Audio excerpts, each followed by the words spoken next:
کتے اذان کی آواز سنتے ہی کیوں بھونکتے ہیں؟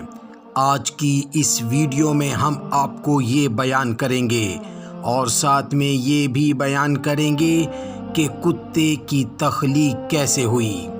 روایات میں آتا ہے کہ رات کے وقت اکثر شیاطین، جنات وغیرہ گھومتے رہتے ہیں اور جیسے ہی مؤذن اذان دیتا ہے، اذان کی آواز سنتے ہی شیاطین بھاگنا شروع کر دیتے ہیں۔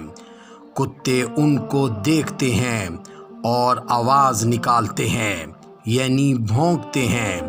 کتا ان جانوروں میں سے ایک ہے جو جن اور شیاطین کو دیکھتا ہے اور بھونکتا ہے۔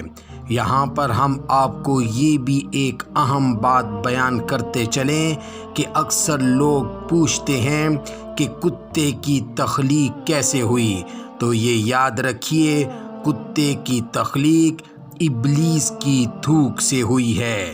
ابلیس کی تھوک سے کتے کو پیدا کیا گیا ہے۔